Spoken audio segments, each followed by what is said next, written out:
अनुसर कर उठा कलपान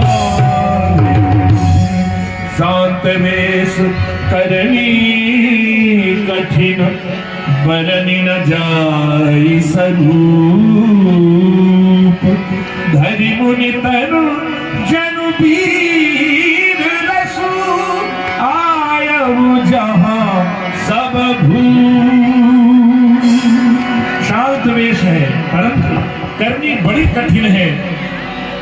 आज स्वरूप का उनके वर्णन नहीं हो सकता। श्री परशुराम जी महाराज मानो आज स्वयं वीर रस ही मुनि के रूप में परशुराम भगवान के रूप में उपस्थित हो गया है। बैठ जाए सब लोग, बैठ जाए, बैठ जाइए सभी लोग। देखत भृगुपति दुर्मम नाम जमन देश का रहने वाला प्रभु को करत प्रणाम। जेहि सुभाए चित वही हितु जानी सो जानई जनुआई खुटानी। आओ पुत्री, तुम जिनका दर्शन कर रही हो ये भगवान श्री परशुराम जी हैं। प्रातः स्मरणीय भगवान श्री परशुराम जी के चरणों में प्रणाम करो।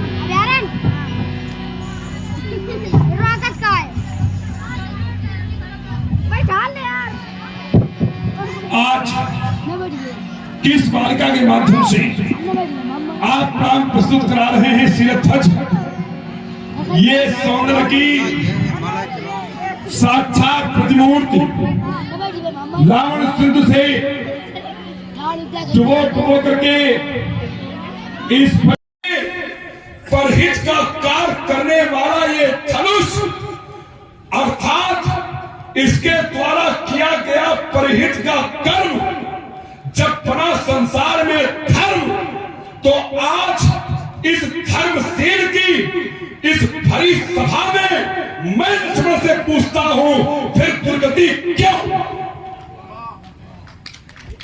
उच्चतम मूल्यों का आदर्श लेकर के चलने वाला धनुष, परहित का कार्य करने वाला धनुष, कर्म को धर्म में परिवर्तित करने की सामर्थ्य रखने वाला धनुष आज खंड में जाने क्यों?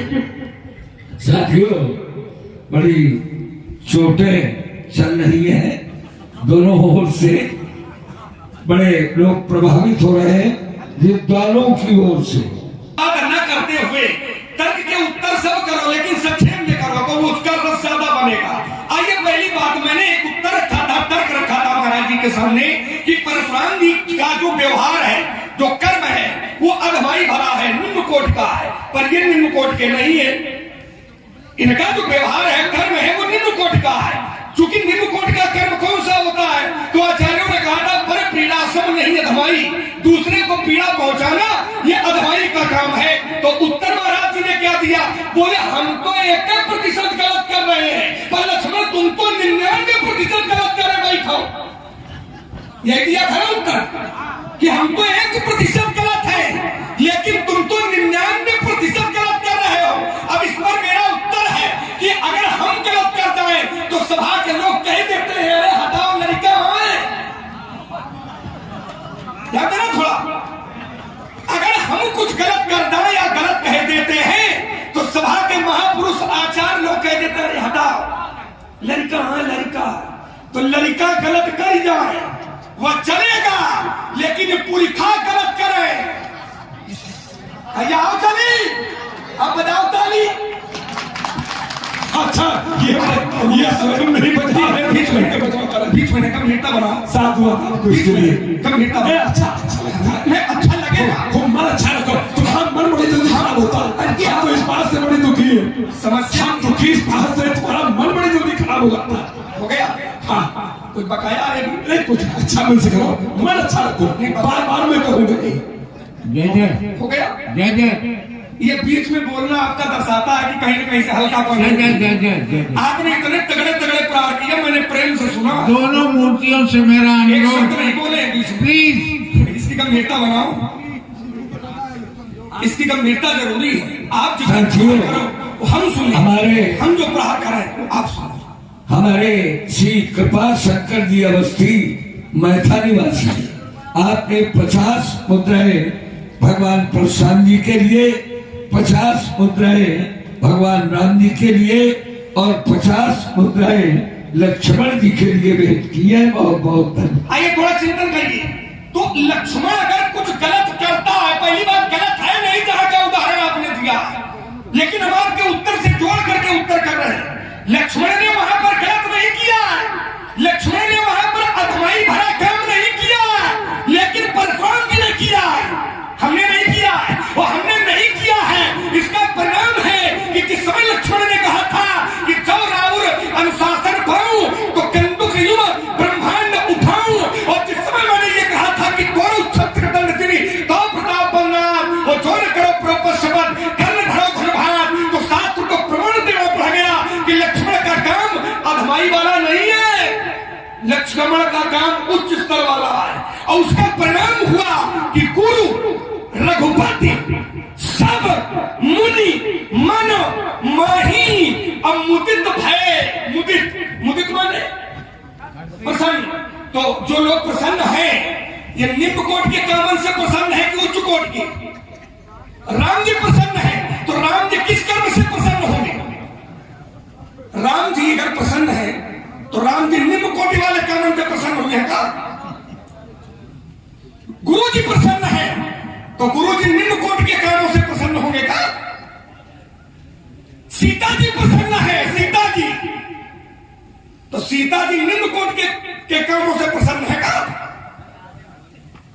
तो निम्न कोट के काम तुम्हारा है, 99% बताते भूल गए, हमारे नहीं है। क्योंकि अगर हमारे होते तो राम जी प्रसन्न ना होते, हमारे होते तो विश्वामित्र जी प्रसन्न ना होते, हमारे होते तो ये मुनिमंडली प्रसन्न ना होती, और हमारे होते निम्नकोट के काम तो फिर सीता भी प्रसन्न नहीं होती।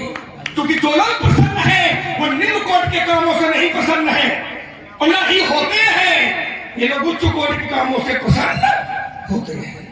तो निम्नकोट के काम है तुम्हारा, हमारा है उच्च स्तर के। भले लड़का हम तो का होगा पर तुम तो फिर ठीक है। आइए दूसरा तरफ, इन्होंने कहा, मैंने कहा हम ईश्वर से प्रार्थना करते हैं कि समाचार ऐसे ज्यादा खराब न हो, तो आपने उत्तर दिया कि तुम्हारी ईश्वर माने राम जी सुनते ही कब है?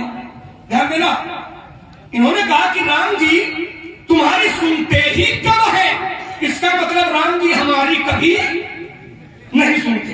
यही तो भंग निकल रही, सुनते ही कब है माने राम जी तुम्हारी कब नहीं सुनते। इसका सीधा उत्तर है सुनते हैं, पर तुमको नहीं मालूम है राम जी सुनते हैं। राम जी हम कहां और चाहे न कहां, लेकिन अगर हृदय में बात जागृत हो जाए तो लखन हृदय लालसा विषेखी, तो जान गए राम अनुज मन की गति जानी। राम जी हमारे मन की गति जान गए कि लक्ष्मण चाहता कहा है, क्या चाहता है। तो लक्ष्मण से कहा भैया थोड़ा रुका हो, गुरु जी आ जाए और गुरु जी का आदेश लेकर के हम आपको दिखा दें। तो मानी। तो ये शब्द ठीक नहीं लगेगा कि राम जी तुम्हारी मानते हैं कब है, तो ये शब्द आपका गलत है। हाँ, राम जी हमारे माने और ये चाहे न माने, ध्यान देना थोड़ा, ये ईश्वर का अपना अधिकार क्षेत्र है, लेकिन मेरा अधिकार क्षेत्र ईश्वर के सामने अपनी बात रखना और हमारी बात मानना या न मानना, ये ईश्वर का क्षेत्र है, लेकिन हमारा क्षेत्र है अपनी मांग रखना। तो मांग रखना ये हमारा कर्तव्य है, और उस मांग को मानना या न मानना ये इनके हाथ में है, ये हमारे हाथ में नहीं है। कहने का भाव केवल दो शब्द में है कि अर्जी हमारी है लेकिन मर्जी, ये उत्तर कहा। अर्जी मेरी है और मर्जी तो इनकी है। बहुत लोग कहा करते हैं नहीं सुनते हैं, और महाराज ध्रुव ने केवल 5 साल में सुन लिया था, गोद में बैठा दिया था। बहुत लोग करोड़ों वर्ष तपस्या किया करते हैं, पर भगवान नहीं सुनते हैं। और महाराजा ध्रुव ने केवल 5 साल तपस्या की तो गोद में बैठा लिया। तो ये तो मर्जी इनकी है, अर्जी हमारी है। तो मैंने इसलिए कहा था। अब राम जी सुनते हैं कि नहीं सुनते हैं, या तुम्हारे लक्षण पर केंद्रित होते हैं कि तुम्हारे लक्षण कितने नीक हैं। अगर अच्छे होंगे तो राम जी स्वीकार करेंगे, और नहीं होंगे तो नहीं स्वीकार करेंगे। तीसरा तर्क है, हमने कहा था महाराज कि आज के द्वारा जो काम किए जा रहे हैं ये अधमाई वाले हैं। क्योंकि परोपकार तो आपने धनुष का उदाहरण दिया कि धनुष ने परोपकार किया, लेकिन आज ये तोड़ दिया गया है, इसने परोपकार किया। ध्यान देना थोड़ा, अगर इसने परोपकार किया, इसने अपने जीवन में धर्म को अंगीकार किया था, तो फिर भोले बाबा ने इसका त्याग क्यों किया है? अगर ये धर्म का संरक्षक था तो भोले बाबा ने फिर इसका त्याग क्यों किया है? और जब त्याग के मूल में जाओगे तो इसने धर्म तो किया था, लेकिन इससे कहीं ना कहीं से कुछ गलत हो गया था। उदाहरण भी जोड़ करके दूंगा। कामदेव परहित किया काम ने, जिस समय भोले बाबा की समाधि भंग की, परहित करने के लिए चला, लेकिन उसने बीच में गड़बड़ कर दिया। वो गड़बड़ कर दिया तो नियम ये है, ये नियम काम ने बनाया था। कौन सा नियम है व्यासी? संभलित कामदेव ने जो नियम बनाया था, कामदेव को जैसे ही देवताओं ने भेजा कि भोले बाबा की समाधि भंग करो, तो भोले बाबा ने विचार किया, एक कामदेव ने विचार किया। क्या किया कि चला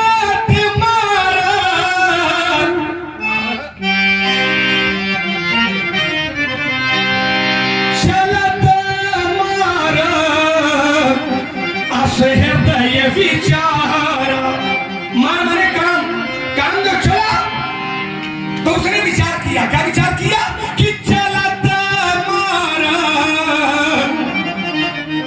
असे हृदय विचार और शिव विरोध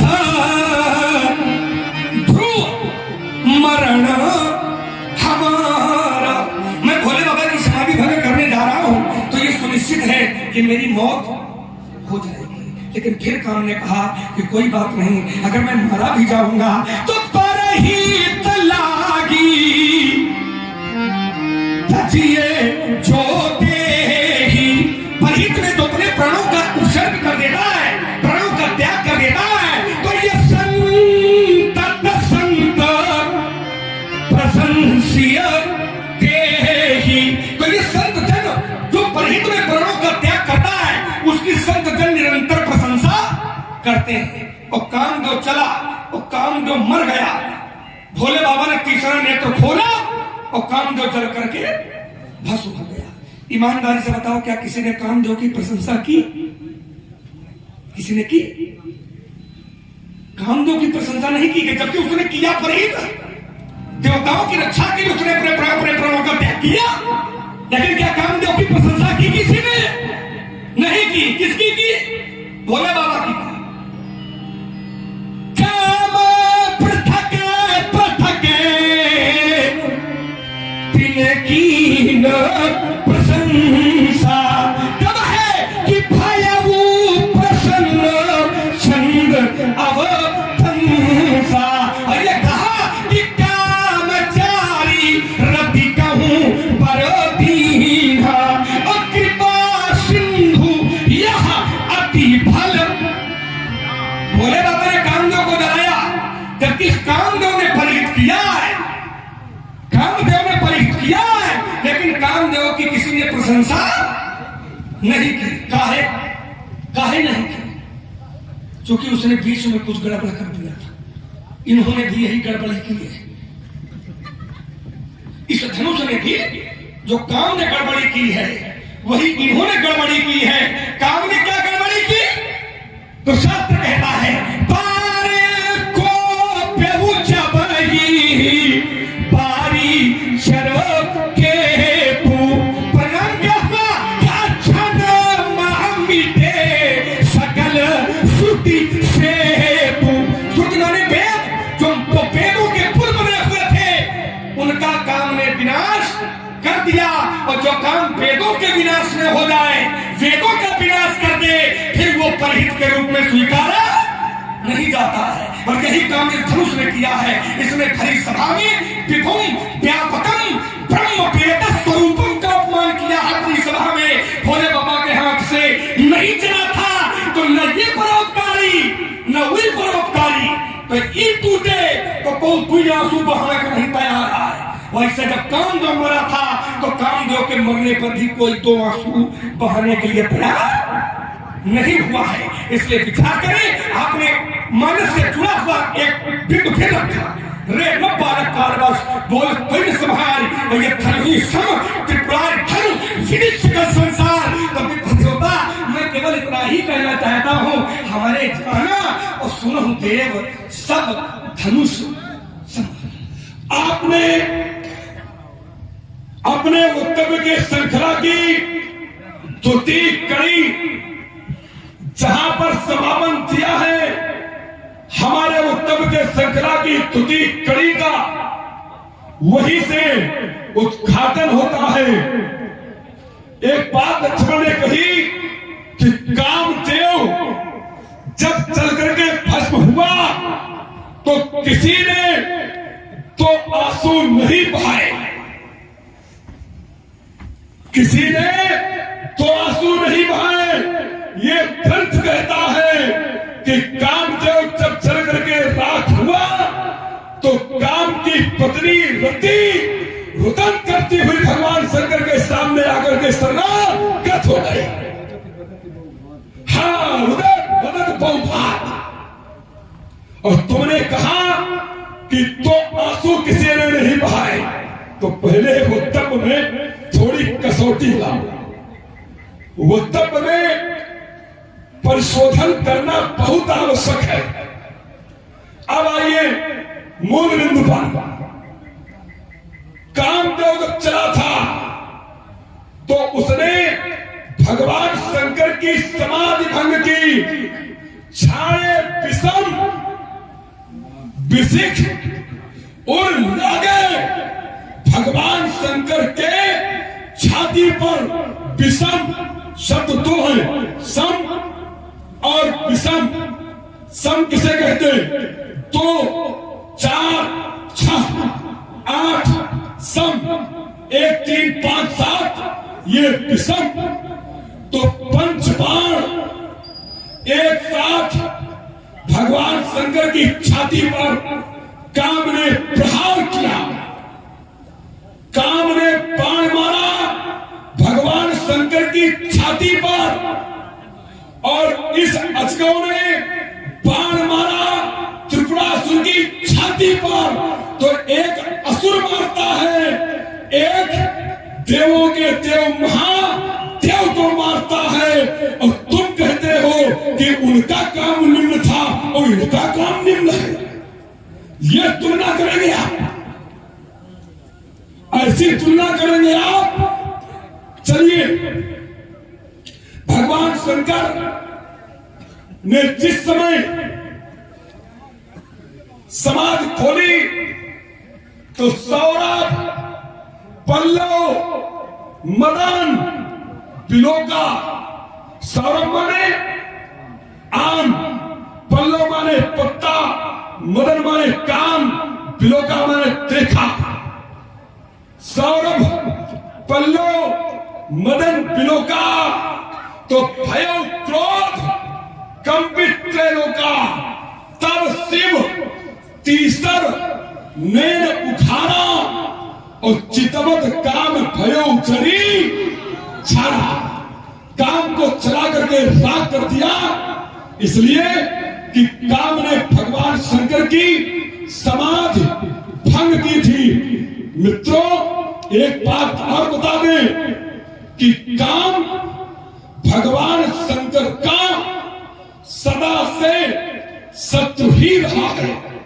इसीलिए ये ग्रंथ कहता है ही हर्षे कामान तब।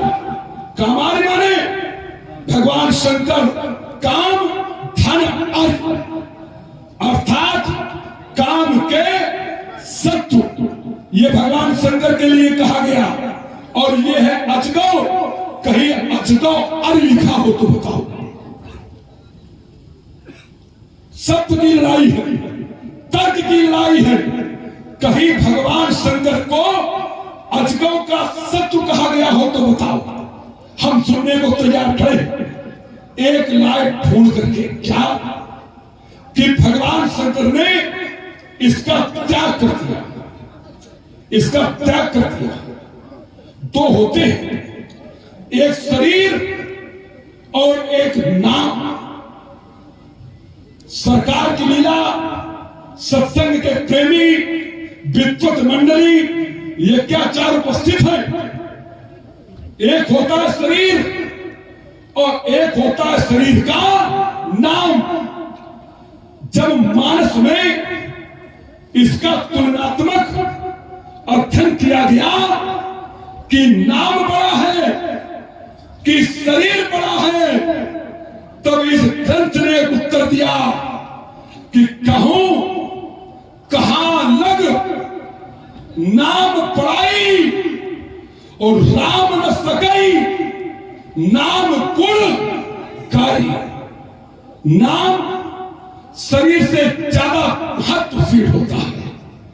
शरीर से भगवान शंकर ने त्यागा, लेकिन नाम से नहीं त्यागा। बड़ी मर्म की बात कह रहा हूं, साधारण नहीं। और चलिए बताता हूं कहीं नहीं त्यागा। जिस समय बंदियों को बुलाया और कहा क्या कि ये सोई, अरे सोई पुरारी को दंड कठोरा और राज समाज आज चाहिए तोरा। सोई पुरार, ये धनुष किसका है? शंकर का। शंकर का नाम धनुष के साथ जुड़ा है। फिर चलिए आगे और सदी आई, राजाओं ने भी स्वीकारा कि सोग रही बिनो शिव धनु तोरे। शिव धनु, यहां के जितने भी नर नारी थे उन्होंने भी स्वीकारा। क्या मुदित कहीं जहां तहां नर नारी और भंजो अमुको शंभु धनु। शंभु छूट नहीं रहा नाम, शरीर से त्यागा लेकिन नाम अभी भी साथ में जुड़ा हुआ है। और चलिए तुम्हारे बंधु ने स्वीकारा क्या? नाथ शंभु धनु, नाथ शंभु धनु भंजनी हारा। ये किसका धनुष है? बोले शंभु। नाम नहीं छूट रहा है। हमने भी कहा कि सुनहु राम जय शिव धन तोरा, तो सबने स्वीकार किया। राजा जनक से लेकर के अतिथियों ने, नर नारियों ने, तुम्हारे भैया ने, हमने कि ये शिव धनुष है। तो शरीर से छूटा है, नाम से नहीं छूटा है, और नाम शरीर से बड़ा। आप चलिए, आपने बात कही थी कि भगवान हमारे मन की जान लेते हैं। ईमानदारी से हृदय में हाथ धरो और ये बताओ कि तुम्हारे भैया ने अगर तुम्हारे मन की जानी तो इसमें तुम्हारी विशेषता है कि इसमें तुम्हारे भैया की विशेषता है? दिल तक कटेगा संवाद। भगवान गुरु साक्षात परब्रह्म कौन है इसमें?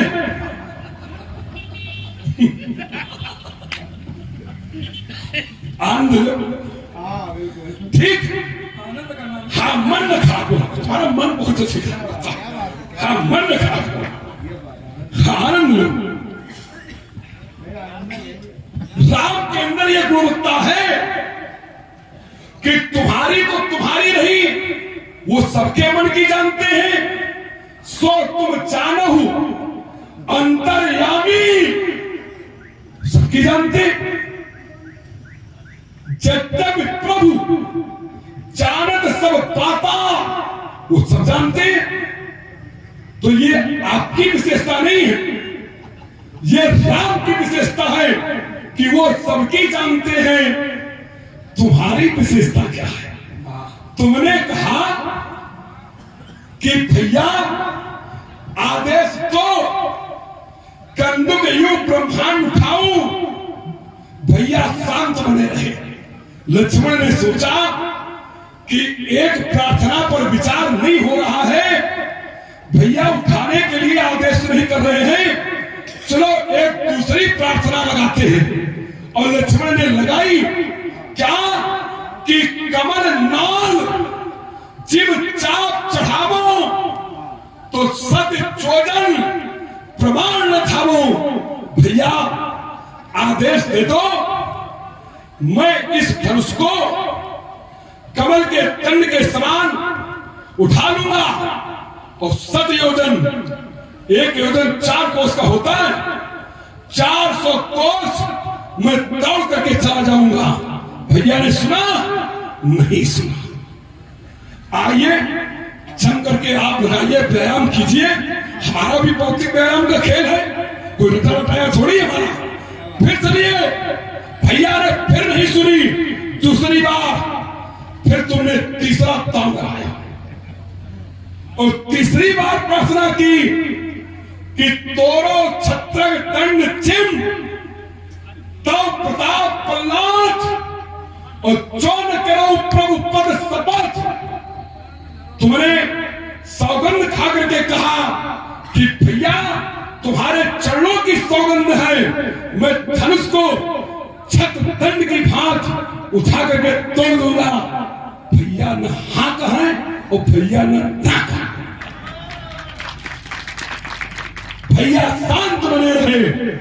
तो भगवान एक बार न सुनाए, 2 बार न सुनाए, 3 बार न सुनाए और फिर दूसरे के ठेका लेके घूम रहे हो कि हम सुनाएंगे। अब ये उठा वो है तैयार हो गया। आगे बस एक छोटी सी बात, एक तुमने सूक्त पढ़ी थी कि अर्जी हमारी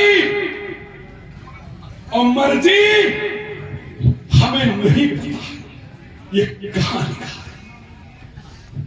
हमें नहीं पता है कि ये कहां लिखा है। लेकिन एक नहीं, 2 नहीं, 3 को तो छोड़ो, एक बार ही कहा जाता है तो भी भगवान सुन लेते हैं। मैं इस ग्रंथ का प्रमाण दे रहा। अर्जी हमारी, मर्जी तुम्हारी, जहां लिखा हो तुम जानो। और मेरा यहां लिखा है क्या? चास नाम सुमिरत। बताओ क्या है? हम तो नहीं पढ़ पा रहे आगे। क्या 12 है? ये 3 12। चास नाम सुमिरत 12 तो उतरे नर भव सिंधु। बोलो हो गया। अब फिर आज ये चिंतन करिए। इन्होंने फिर उसको विस्तार बात किया, फिर उसको समेट रहे हैं। इन्होंने ये कहा था कि तुम्हारी परमात्मा मानता ही कब है, कब का मतलब कभी नहीं मानता है, ये भाव निकल रहा था। तो हमने एक नगर दर्शन का इनको प्रमाण दिया कि भगवान आप 12 की बात करते हैं कि एक बार लिया जाए, और भगवान ने तो हमारी ऐसी मानी कि हमने कुछ कहा नहीं और भगवान ने मान लिए।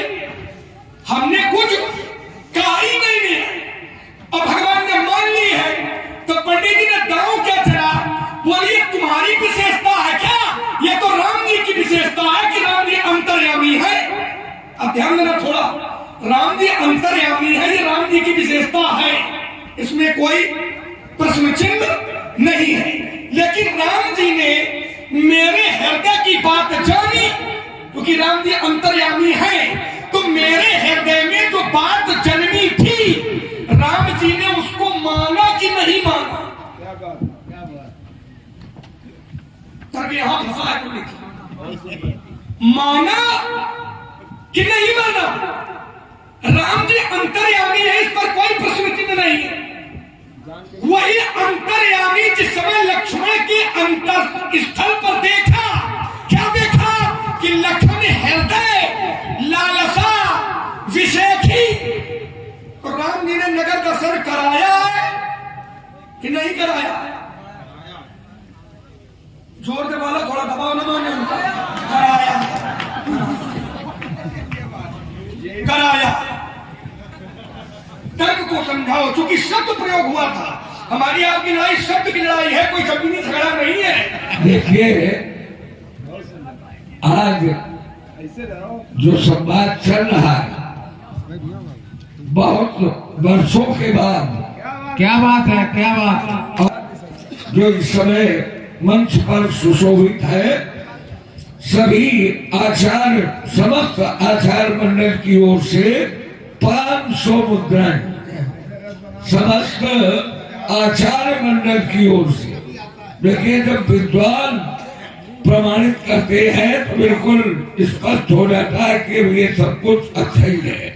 तो विद्वानों ने प्रमाणित कर दिया, और दोनों ही महान विद्वान अभिनेताओं के लिए बहुत बहुत शुभकामनाएं। आइए, तो ये आप नहीं कह सकते हो कि परमात्मा तुम्हारी बात मानता ही कब है, क्योंकि इसमें एक ध्वनि निकल रही है कि तुम्हारी परमात्मा कभी नहीं मानता है। आप कहते एक बार नाम नहीं ना मान जाता है।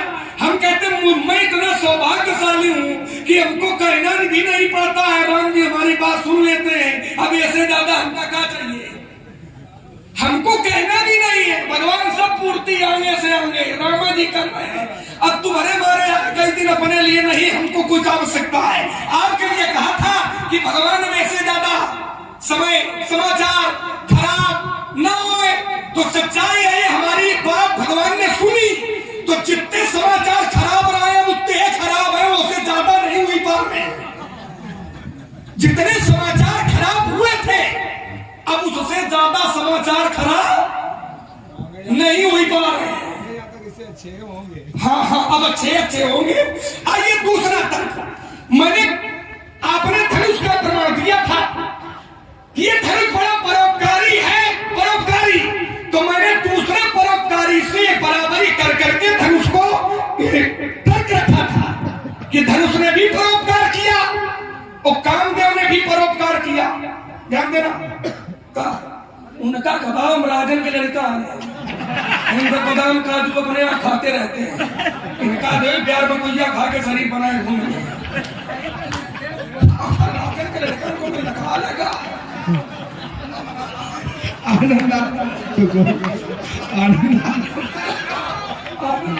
भाई कहाँ गया आज की ही हर सही पर सही सुमन और सुमुख सुलोचन ब्रंद और छाई जहां जहां बंधु दो ताता परमानंद। आइए, हमारा आपका तर्क और एक चल रहा था। आपने धनुष को परोपकारी के रूप में स्थापित किया था। ये धनुष परोपकारी है और ये तोड़वा दिया गया, ये इसने गलत किया राजा ने। तो मैंने कामदेव का उदाहरण दिया था कि कामदेव ने अपने प्राणों का उपसर्ग किया, कामदेव ने अपने प्राणों का त्याग किया। तो आखिर कामदेव ने भी परोपकार किया और धनुष ने भी परोपकार किया। तो जब कामदेव मारा गया तब किसी ने दो बूंद अश्रु नहीं गिराए। जब धनुष टूटा कौन नहीं बचा रोने वाला? तो पंडित जी ढूंढ के बोला कैसी बात कर रहा है लक्ष्मण? कामदेव जब मरा था तो कामदेव की पत्नी रोई थी। परोपकार में पत्नी रोवती है कि पत्नी स्वार्थ में रोवती है? परोपकार होने पर पत्नी रो रही है, इससे प्रमाणित नहीं होता। पति कैसा भी हो, पति चला जाएगा, परोपकारी हो, पापी हो, अच्छा हो, पर अगर पति मर जाएगा तो पत्नी तो रोएगी। यह गृहस्थ का लक्षण है, लेकिन परोपकार धर्म का लक्षण है। और कामदेव ने जब नियम बनाया था कि परित लाग तजी जो देही, तो संतत संत प्रशंसी संत जन निरंतर संत जन। पत्नी नहीं, पत्नी का उदाहरण ढूंढ के नहीं है। खजाना खाली है, फिर पत्नी के पीछे थोड़ा चिंता नहीं विषय है। तो पत्नी नहीं, परोपकार धर्म है, और परोपकार करने वाले पर संत जन उसकी निरंतर प्रशंसा किया करते हैं। जो परोपकार करता है तो कामदेव ने किया, परोपकार किया, क्योंकि शंकर जी की समाधि भंगनासुर के द्वारा अत्याचार हो रहा था। निदान निकाला गया, कामदेव को भेजा गया, कामदेव ने अपने प्राणों की आहुति दे डाली, लेकिन कामदेव की किसी ने प्रशंसा नहीं की। अच्छा किया था, प्रशंसा नहीं की। इन्होंने भी त्रिपुराधीशों का वध किया, लेकिन अच्छा किया, उस पर कोई प्रश्न चिन्ह नहीं है। लेकिन जहां गलत किया, जहां पर इन्होंने गलत किया, तो वहीं पर फिर भोले बाबा को क्रोध आया, है ना। और जिस समय भोले बाबा को क्रोध आया तो शास्त्र को प्रमाण देना पड़ गया। जनक के पूर्वजों को भोले बाबा ने क्रोध में दे दिया, क्रोध में त्याग दिया। तो यही हमने कहा था, अगर परोपकारी है तो क्या परोपकारी को भगवान त्यागते हैं? क्या परोपकारी को क्या ईश्वर त्यागते हैं? उत्तर मिलेगा, नहीं त्यागते हैं। तो फिर धनुष का त्याग क्यों किया? क्योंकि इसने शंकर जी के सम्मान पर चोट की थी। आपने कहा शरीर से त्यागा है, नाम से थोड़ी त्यागा है। नाम तो शब्द का शंकर जी का जुड़ा खूब रहा है। हाँ, बहुत लोग होते हैं, पुत्र दो प्रकार के होते हैं, एक नाम वाले होते हैं, एक काम वाले होते हैं। तो यह जैसे नाम वाला है, जैसे रावण, विभीषण, कुंभकर्ण, तीन भाई हैं और तीनों पुलस्त्य के नाती हैं। लेकिन रावण और कुंभकर्ण ये नाम वाले हैं कि पुलस्त्य के नाती हैं, लेकिन काम वाला विभीषण है। नाम वाले रावण और कुंभकर्ण है, लेकिन काम वाला विभीषण है। तो जहां प्रशंसा होगी वहां नाम वाले की नहीं होगी, वहां काम वाले की होगी। क्योंकि अगर पिता है, पिता कौन है? तो पिता के अनुरूप रहोगे। तो शास्त्र कहता है कि सो पितु हित प्राण समाना, और यद्यपि सो सब भांति अयाना। अगर पिता का बेटा पिता का सेवक है, समझिए थोड़ा, पिताजी के चरणों का अगर पुत्र सेवक है तो पिताजी को वह बेटा प्यारा होगा। और सेवक नहीं है तो फिर आई तो बहुत पैदा हो तो बहुत मर जाता, कौन नाम लेता है। लक्ष्मण से हमारी वार्ता तो पल कम ही होगी, समय अधिक नहीं लगेगा। और मेरे जीवन का एक सिद्धांत रहा है कि जो प्रमाण, जो चौपाई एक बार पढ़ देता हूं, फिर उसे पुनः उस संवाद में पढ़ता नहीं हूं।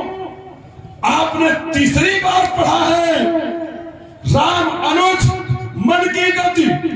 बोले राम जी हमारी बात को मान लेते हैं, हम कहते नहीं है, बिना कहे मान लेते हैं। ये बात तुमने तीसरी बार जब कही तब हम तुमको सावधान करते हैं। क्या कि एक प्रमाण एक बार ही चलेगा। सरकार मेरे कहा करते थे कि कोल्हू में गन्ना पेरा, रस निकला, बार बार चीफुर न पेरा। और चूक भी इतनी भारी करते हो। तीसरी बार तुमने चूक की, राम ने तुम्हारे मन की बात क्या मानी? ना, मानी नहीं। राम अनुज मन की गति जानी और मानी में अंतर होता है। माना हो जाता है जो कहा जाता है, वो जाना हो जाता है जहां बताने की आवश्यकता पड़े अथवा ना पड़े। मानना और जानना ये इस स्थल पर स्पष्ट करता है। राम अनुज मन की गति जानी, सबकी जानते, उसी क्रम में तुम्हारी भी जान ली। इसमें राम की विशेषता है। और चलिए फिर सचेत करता हूं पंडित, तुम्हारी ना तो राम मानते हैं, ना धरती मानती है, न शेष मानते हैं, न बारह मानते हैं और न कच्छप मानते हैं, न दिश के कुंजर मानते हैं। जिस समय ये धनुष टूटने के लिए चाह रहा था, उस समय तुमने घोषणा की कि दिस कुंजरऊ कमाट आही कोला धरऊ धरई धर धीर न डोला हो सजग सुन आयस मोरा। आपने कहा यह मेरा आदेश है, धरती टोलना नहीं, शेष पारा कच्छप तो हिलना नहीं। लेकिन यह ग्रंथ कहता है कि जब धनुष टूटा तब भारी भुवन घोर कठोर रो रवि बाज तज मार्ग चले और चिकराई दिक्कत।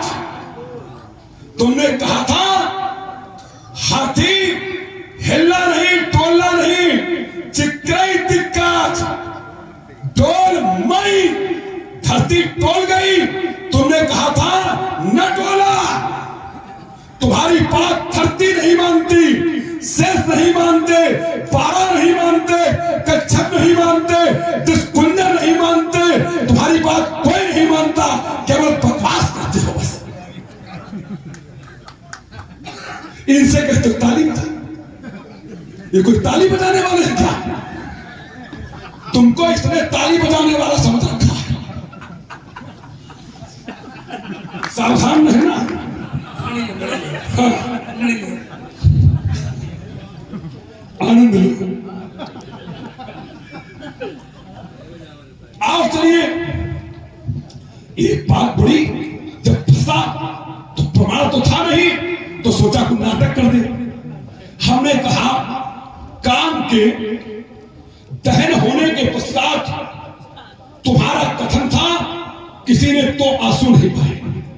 व्यास जी ने हमारे कथन को प्रमाणित करते हुए संकेत किया कि नहीं, पत्नी रति रुदन करते हुए आई भगवान शंकर के समक्ष। तो अब देखो, अब इस तरह उत्तर ये होना चाहिए था कि नहीं, पत्नी रोई नहीं। ठीक, तो वो उत्तर तो था नहीं। देखो अब देखना जरा, बोले पत्नी का कही रहे हो, पत्नी का कही रहे हो, ये नाटक चला, ये प्रमाण ऐसा लिखो है, ऐसा लिखा है कि जब उत्तर न मिले तो हाँ बोले पत्नी कही रही, पत्नी इस समय नाचना भी सीख। हाँ, देखिए अब देखिए, अब धैर्य नहीं रह रहा। अब देख, तुम नाटक के चक्कर में पड़े।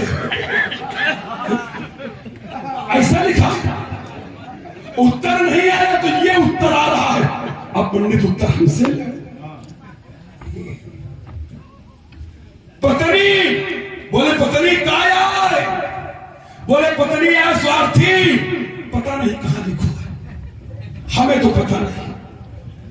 आप लोगों ने पढ़ा हो तो भाई आप जानो, इनके पास कोई व्यक्तिगत पुस्तक हो तो ये जाने, लेकिन हम जानते हैं।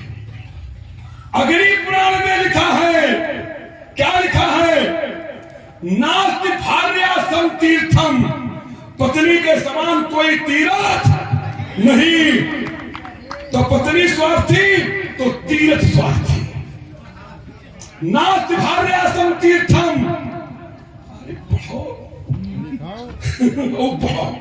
नास्ति भार्यासम तीर्थम, नास्ति भार्यासम पुण्यम, पत्नी के समान कोई पुण्य देने वाला नहीं। नास्ति भार्यासम सुखम, पत्नी के समान कोई सुख देने वाला नहीं। नास्ति भार्यासम तारणा हिदायत, इस धरती पर तारने वाला और हित चाहने वाला पत्नी के समान कोई दूसरा नहीं। ये हमारा अग्नि पुराण कहता है। इसी बात को सरल करके हमारे अरुण जी कहते हैं चारों धाम घरवाली है। हाँ, किसी ने कहा होगा ना, कभी जिसने लिखा है ना कभी वर्णयन मिथ्या कभी कभी मिथ्या वर्णन नहीं करता है। इसलिए कुमार लक्ष्मण ये पाठ न पढ़ाओ कि स्वार्थ के वशीभूत होकर के ये कार्य किया गया, समय अधिक न हो, ये आप बार बार उनसे कहते, तो मैं आपके कथन के संदर्भ में अपनी वाणी को यही, और मैं यहीं से प्रारंभ हो रहा हूं। पत्नी में इतनी विशेषताएं हैं, नास्ति पत्नी समतीर्थ। यो नहीं को भाई अरे भाव नहीं है कि अच्छा, भाव पत्नी पत्नी अब ये बौखला अब ये बौखला रहे हैं। अच्छा, अब हमारे समझ और कल से सुन लो उसका अर्थ ले लो, जो अर्थ में कि पत्नी के बराबर कोई तीर्थ नहीं है। समझना थोड़ा। तो तीर्थ में जब आप लोग जाते हो तो तीर्थ स्थल को आप प्रणाम करते हो कि तीर्थ स्थल आपको प्रणाम करता है? हम तीर्थ स्थल को प्रणाम करते हैं। तो पत्नी तीर्थ है, तो हमको पत्नी को प्रणाम करना चाहिए कि पत्नी हमको प्रणाम करेगी?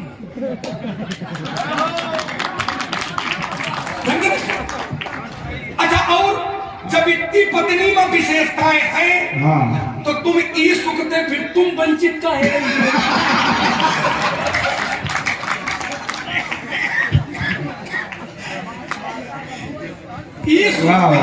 ई सुख का आनंद आपो तो उठा सकत रहा नहीं। अरे जब इतनी विशेषताएं है तो ब्रह्मचारी घड़िया के किनारे धर दे कि जब पत्नी सब कुछ है, चारों धाम पत्नी है, तो ब्रह्मचारी में तो एक धर्म है और पत्नी में सब कुछ है, तो ई आनंद का थोड़ो आपो दूध लेते हो। चिंतन करिए थोड़ा। और मैंने जो कहा था उस पर चिंतन करिए। कहते हो केवल समस्या ये है कि आपने अपने उत्तर में बिंदु नहीं जाता, व्यक्तित्व जाता। मैं एक बार कहता हूँ लक्ष्मण उसी बात को तीन बार कहता है, मैं एक चौपाई पढ़ता हूँ लक्ष्मण उसी को 3 बार दोहराता है, लेकिन समाधान कहीं नहीं है। समस्या ये है, इसलिए हमको कहना पड़ता है कि कहना सरल है और बताना कठिन है, लेकिन उसको समझना उससे भी ज्यादा कठिन हो जाता है। एक शब्द प्रयोग किया था, बोले जौन मनियार और बप्पा की रहे हो।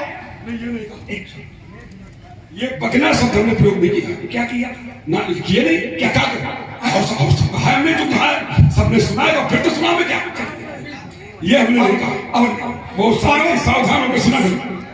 देखिए, बड़ी प्रसन्नता की बात है।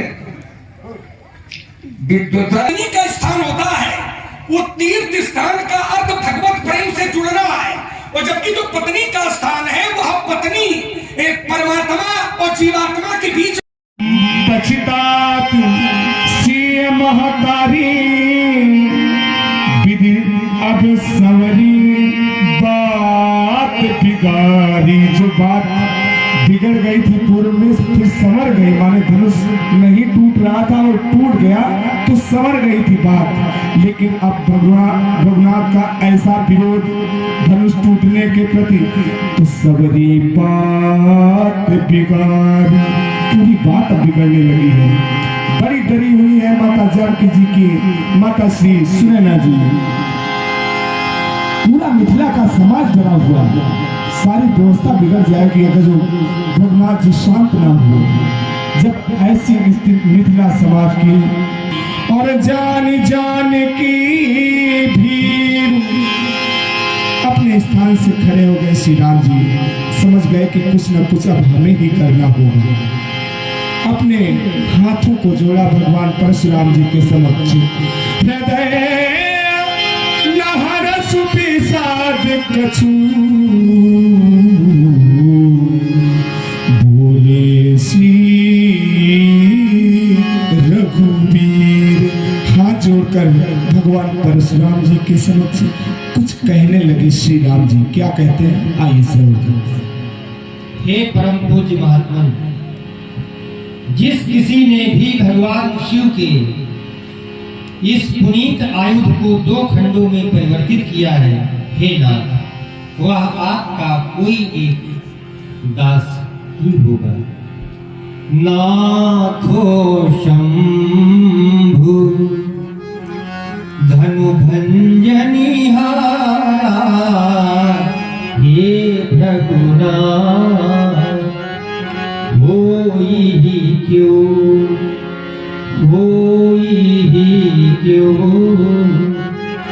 एक दासो तुम्हारा हे भगुनाथ क्यों धनुष तोड़ने वाला ही कोई शिव प्यारा ही होगा जिसने ऐसा अपराध किया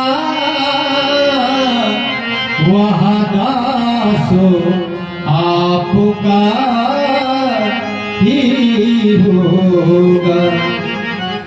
ये कृपा पात्र है इन गुरुओं का,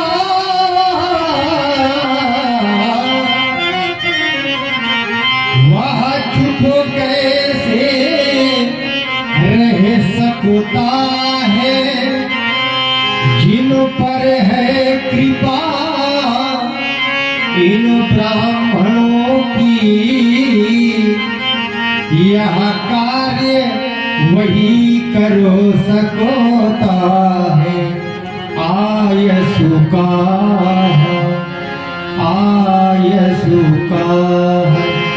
कहिए हे भगुनाथ सुनी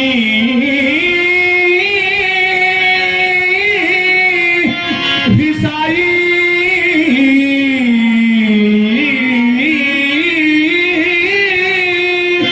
बोले बोले बोले बोले मुनि को ही बोले मुनि को फिर राघवेंद्र सौंदर्य सिंह से निकाल करके धर्म सागर में डुबोने की चेष्टा मत करो। तुम्हारे द्वारा प्रस्तुत किए गए उत्तर की ओर जिस समय मैं अपना ध्यान केंद्रित करता तो यही पता कि जिसने धनुष तोड़ा है ये कोई और नहीं आपका एक दास होगा।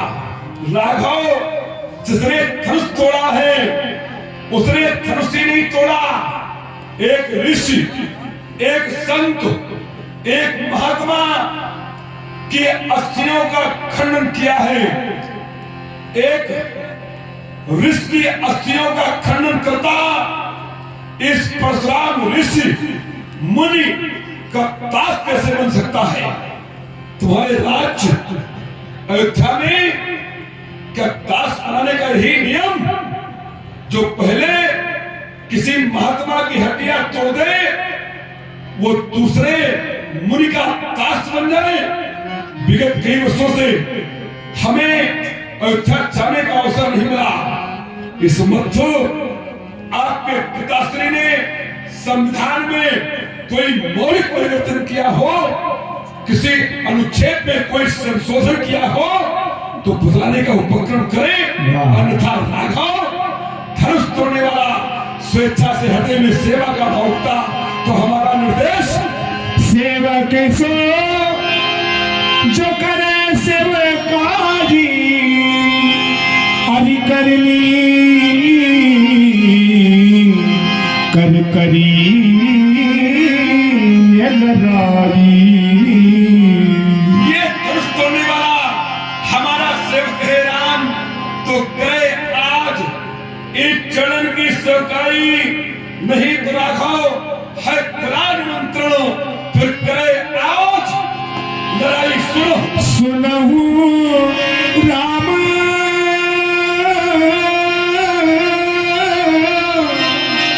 जय शिव धनु तोरा साहस बाबू सम सो रिप मोरा। अरे बोल काश सुनने न कहवी न पुंगो जिसने भगवान त्र्यंबक के इस महान योग का खंडन किया आज वो सहस्राऊ अर्जुन के समान मेरा वरी सहस्राऊ के लिए उठाता ये कठिन विचार कर रहा था। 1000 भुजाओं का विच्छेद थे सो बिलगाऊ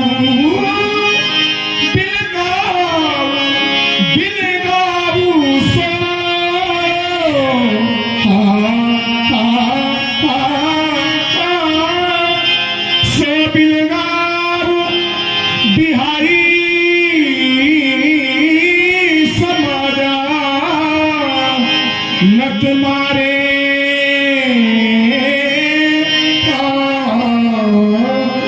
जय है सब राजा मारे जय है सब राजा।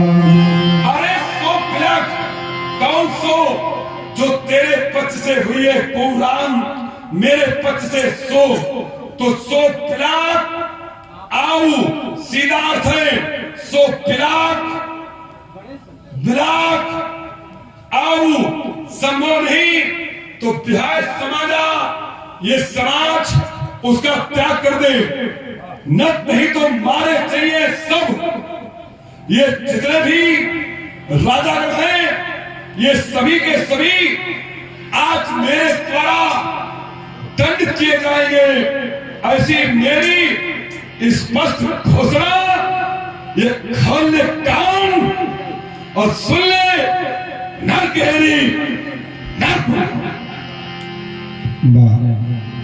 भगवान परशुराम जी साथियों, भगवान परशुराम जी के और भगवान राम जी के चरणों में हमारे लखन मुस्काने और उपहास रूप श्री परशुराम जी के विरोध में बोले परशुधरे अपमाने।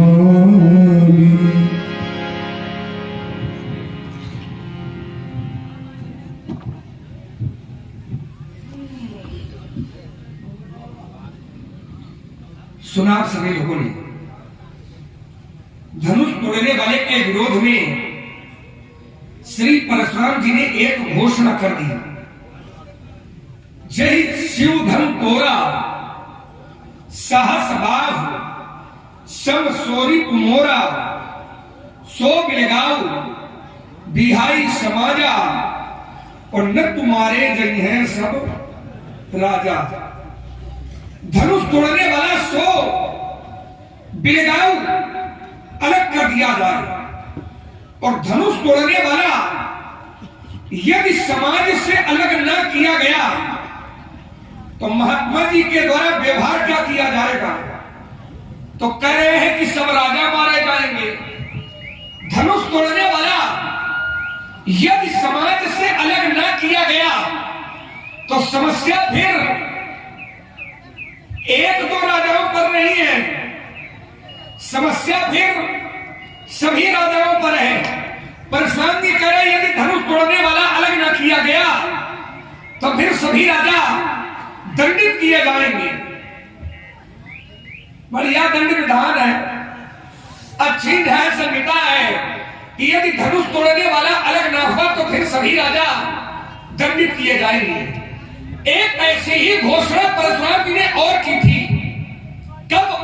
जब सुनत बचन फिर अनंत निहारे देखे जाब खंड मही डारे अतिरिश बोले बचन कठोरा कहूं जड़ जनक धनुष के ही तोड़ा। धनुष किसने तोड़ा है उसका नाम बताओ। कहीं तोड़ा, किसने तोड़ा है? नाम बताना संभव ना हो तो परशुराम जी ने कहा कि वेग दिखाओ। वेग माने जल्दी और दिखाओ माने दिखाया जाए। या तो धनुष तोड़ने वाले का नाम बताया जाए और यदि नाम न बताया जाए तो फिर धनुष तोड़ने वाला हमको दिखाया जाए। परशुराम जी ने कहा कि जनक यदि तुमने धनुष तोड़ने वाले का नाम भी न बताया और यदि तुमने दिखाया भी नहीं तो करूंगा क्या? कहा जहां तक तुम्हारा राज्य है तुम्हारे राज्य की मैं पूरी धरती को ही पलट दूंगा। वेग दिखाव मूढ़ न आजू और उलटऊ मही जहां लगी तू राजू। जहां तक तुम्हारा राज्य है तुम्हारे राज्य की संपूर्ण धरती को मैं पलट दूंगा। जिस समय यह घोषणा सभागार में उपस्थित सभी संभ्रांत जनों ने सुनी तो स्थिति में परिवर्तन हो गया। सुर मुनि नाग नगर नर नारी सोच ही सकल त्रास उर भारी मन पछतात सीय महतारी विधि अवसवरी बात बिगारी भ्रगपति कर स्वभाव सुन सीता तो अर्ध निमेष कल्प सब रीता। ये दुख की पराकाष्ठा है, अर्धनिमेष कल्प सब। ये दुख का चरमोत्कर्ष है। सीता इतना भयभीत है कि अर्धनिमेष कल्प सब बीता। और इस दुख के प्रेरणा स्रोत, इस दुख को देने वाले कोई नहीं है, मामूली है। और मैं चिंतन करने के लिए बाध्य हो गया कि हमारे महापुरुषों ने प्रमाण दिया कि व्यक्ति का सबसे अच्छा कर्म कौन सा है। आचार्यों ने कहा कि सबसे अच्छा कर्म वह होता है कि व्यक्ति करे कर्म लेकिन उसका कर्म बन जाए धर्म। इससे बढ़ करके संसार में कोई भी अच्छा कर्म नहीं है। तो आखिर कौन सा ऐसा कर्म है कि हम करते कर्म है लेकिन बन जाता है धर्म। तो महापुरुषों ने प्रमाण दिया कि परहित सरिस धर्म नहीं भाई। जब हम परोपकार करते हैं, जब हम दूसरे का कल्याण करते हैं, भलाई करते हैं, तो यह परोपकार होता है, यह कर्म होता है। लेकिन करते तो कर्म है लेकिन यह धर्म का रूप ले लेता है परोपकार। और सबसे निंदनीय कर्म, सबसे निम्न कोटि का कर्म। तो आचार्यों ने कहा कि पर पीड़ा सब नहीं अधमाई। पर पीड़ा, दूसरे को पीड़ा पहुंचाने से बढ़ करके संसार में कोई भी अधम कार्य नहीं है। दुर्भाग्य है कि परशुराम जी के द्वारा जिस कर्म का चुनाव किया गया है वो निम्न कोटि का कर्म है, लेकिन परशुराम जी निम्न कोटि के नहीं है। इसीलिए तो सुनमुनि वचन लखन मुस्काने कि जो काम कर रहे हैं वो निम्न कोटि का है, लेकिन ये निम्न कोटि के नहीं है। निम्न कोटि का व्यक्ति यदि कोई अधम काम करे तो बात समझ में आती है, लेकिन यदि कोई उच्च कोटि का व्यक्तित्व है वो काम निम्न कोटि के करता है तो समाज और लक्ष्मण जैसा व्यक्तित्व उसके जीवन पर प्रश्न चिन्ह लगाने के लिए खड़ा है। स्वामी जी प्रणाम। आयुष्मान और महाराज जी से कुशल मंगल। समाचार बहुत ही खराब है। हम भगवान से प्रार्थना करते हैं कि ऐसे ज्यादा समाचार तुम्हारा खराब न हो। इस चिंतन के लिए 7 बार तो हमें ये लगता है महाराज जो समाचार खराब हुए गए वो धनुष के टूटे थे हुए गए। अवश्य। एक बात बता दे हमने, यदि समाचार का खराब होना धनुष का टूटना है तो फिर धनुष टूट गया है, इसलिए समाचार खराब हुए गए। तो ये तो एक टूटा है। और हम तो बहुत हम ही तोड़ी लड़काई में तो हमने बहुत तोड़ी है, तब तुम्हारा समाचार का बहुत खराब न बे। लड़काई में तो हमने बहुत तोड़ी है, और जब बहुत तोड़ी तब कब हमने असरिस कसरिस दो शब्द होते हैं, एक है अस और दूसरा है कस।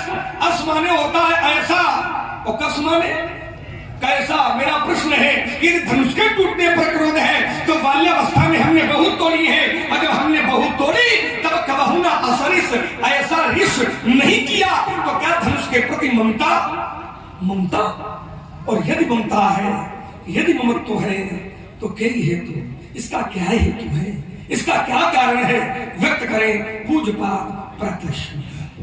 क्या नहीं राजा की समाज में उत्तीर्णता और विद्वत्ता की आग उगलने वाले राजकुमार अपने शब्द विन्यास, वाक्य शैली और परमार्थिक भाषा के माध्यम से एक तपस्वी की तपस्या पर तपास से त्रास सा तमाचा चढ़ने का जो तुमने दुस्साहस किया है, ये तुम्हारे भावी जीवन के लिए कितना हानिकारक सिद्ध होगा इसकी तुमने अतीत में कल्पना तक नहीं की होगी।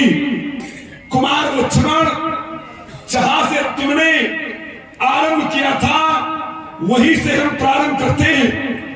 सुमित्रा नंदन राजकुमार ने कहा कि परशुराम ने राजा जनक के समक्ष एक घोषणा की थी कि धनुष तोड़ने वाले को शीघ्र मेरे सन्मुख ला करके उपस्थित कर दो, उल्टाओ मैं, अन्यथा ये धरती पलट दूंगा।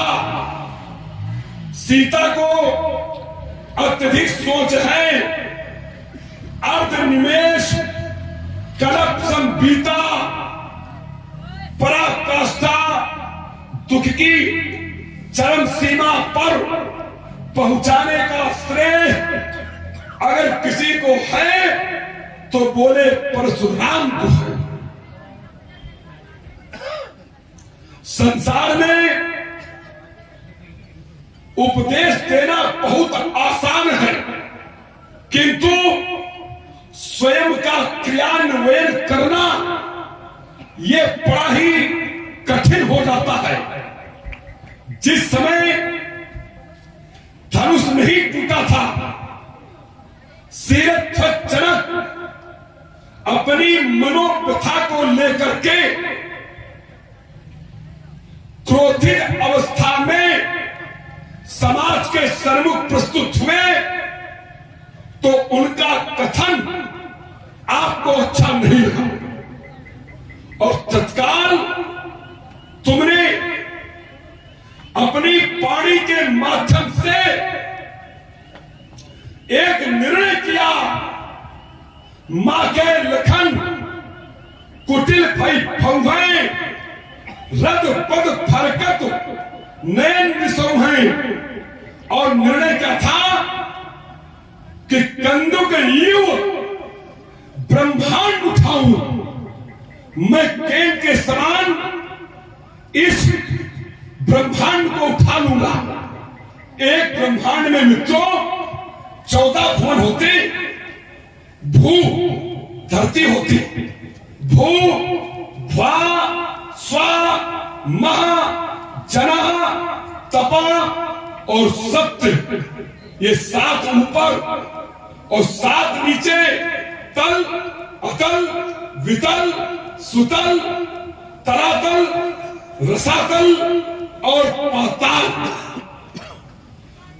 हमने केवल राजा जनक के राज्य के अर्थात धरती के एक टुकड़े को पलटने का जब निर्णय किया, तो तुम्हारा निर्णय था कि मैं ब्रह्मांड उठाऊंगा।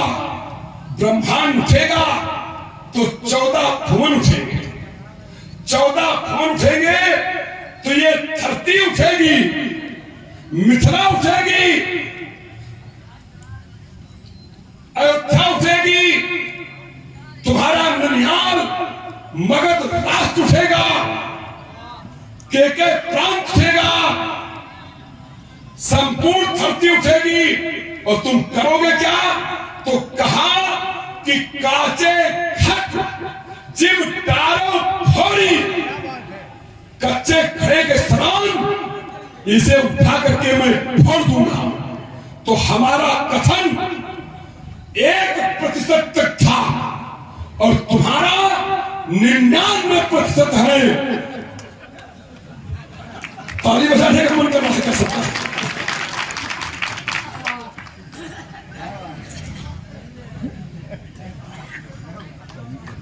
चलिए आनंद लीजिए।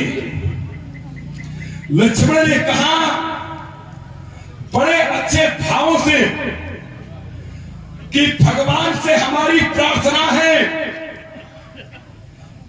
भगवान से तुम हमारे लिए प्रार्थना कर रहे हो, भगवान तुम्हारी सुनता ही कर है। इसी प्रकरण में तुमने भगवान को सुनाया क्या? अपने अग्रज जिनको तुमने जीवन में अपना सर्वस्व माना है, अपना भगवान, आराध्य, गुरु, पिता, सब कुछ तुमने अपने अग्रज को माना है। बालते निज हित पति चानी, लक्ष्मण राम चरण रति मानी। बाल्यावस्था से ही तुमने भगवान के चरणों में प्रेम माना है, ये तुम्हारे जीवन का सिद्धांत रहा है। कुमार लक्ष्मण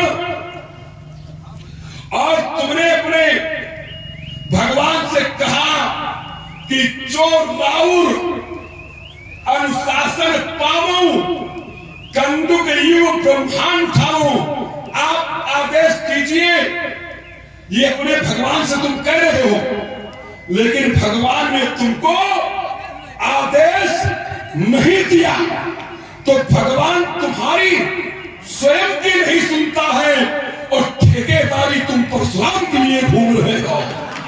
जिसके घर में 5 काठे साबुत कोयला की नहीं है, वो सरिस्तर को निमंत्रण बांटना घूम रहा है। सज्जनों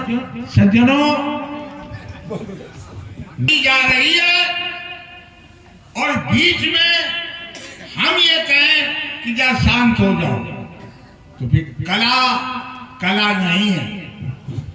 आप लोग जिस शांति के साथ इस संवाद को देख रहे हैं, जो हमारे यहाँ यज्ञ चल रहा है, उनके आचार्य हमारे बीच में अपने सभी सहयोगियों के साथ उपस्थित है।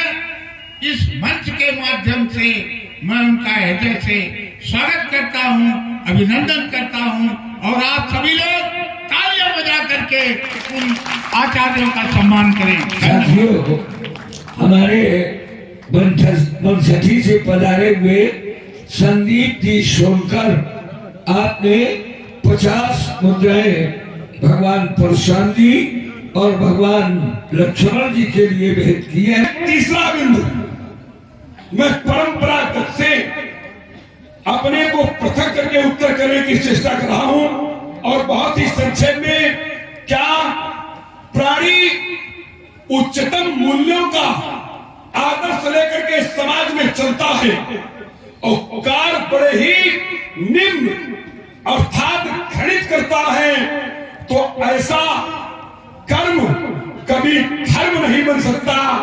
ऐसी तुमने एक भूमिका थी, प्रत्येक वह कर्म धर्म बन जाता है जिसमें परहित की आस छिपी होती है। परहित सरिस धर्म नहीं भाई, पर पीड़ा सम नहीं अथवाई, ये आपका एक सिद्धांत आया। ये धनुष है क्या? ये धनुष, और ये वो धनुष है जिसने तारकासुर के 3 बेटे तारकाक्ष, कमलाक्ष और पित्तनमाली, इन तीनों ने घनघोर तपस्या करके 3 पूर्व परमात्मा से वरदान स्वरूप प्राप्त कर लिए। एक स्वर्ण का, एक रजत का और एक लौह का। इन तीनों पुरों में पर्याप्त सैनिक, शस्त्रास्त्र एवं अमृत का सरोवर स्थित था। ये जहां जाते थे वहां सब विध्वंस कर देते थे। कोई नेपाल युद्ध करता था तो इनके सैनिक हताहत होते थे, तो उसी अमृत के सरोवर में डाल करके जीवित कर लेते थे। अर्थात